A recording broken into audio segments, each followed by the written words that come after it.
Noong unang panahon, sa isang maliit na baryo na napapalibutan ng mga bukirin, may batang lalaki na ang pangalan ay Samuel.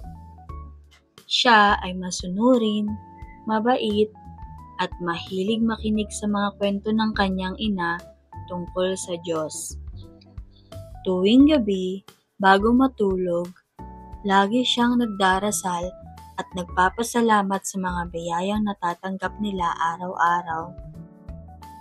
Isang araw, nagkaroon ng matinding tagtuyot sa kanilang baryo. Natuyo ang mga palay, naglagas ang mga dahon, at halos wala ng ani ang mga magsasaka. Maraming tao ang nawalan ng pag-asa.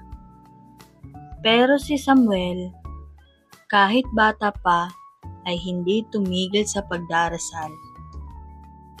Panginoon, sana po ay muling umulan para muling mabuhay ang aming mga tanim. Pero higit sa lahat, turuan niyo po kaming magtiwala sa inyo kahit mahirap. Dasal niya gabi-gabi. Kinabukasan, naglalakad si Samuel sa bukid nang makita niya ang isang tuyong binhi ng trigo sa tabi ng daan. Marumi na ito at halos walang saysay sa paningin ng iba. Ngunit, pinulot niya ito at itinanim sa maliit na paso sa labas ng kanilang bahay. Araw-araw niya itong dinidiligan. Kahit kakaunti lang ang natitirang tubig sa balon, pinoprotektahan niya ito mula sa mga ibon at hayop. Habang inaalagaan niya ang binhi, lagi niyang binubulong, Panginoon, ako po ay nagtitiwala sa inyo. Kayo na po ang bahala sa munting binhi na ito. Makalipas ang ilang linggo, isang gabi, dumating ang unang patak ng ulan. Sumunod ang malakas na buhos ng ulan na matagal nang hinihintay ng buong baryo. Nagsigawan sa tuwa ang mga tao. Nang tumila ang ulan, tumakbo si Samuel sa kanyang paso.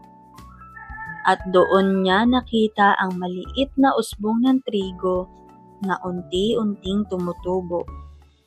Lumipas ang mga buwan, lumaki ito at naging matibay na halaman. Mula sa iisang binhi, nagkaroon siya ng maraming butil ng trigo na kanyang itinanim sa bukid nila. Sa tulong ng ulan at ng kanyang pananalig, muling bumalik ang ani sa kanilang baryo. Tinipon ng mga tao ang ani at sabay-sabay silang nagpasalamat sa Diyos.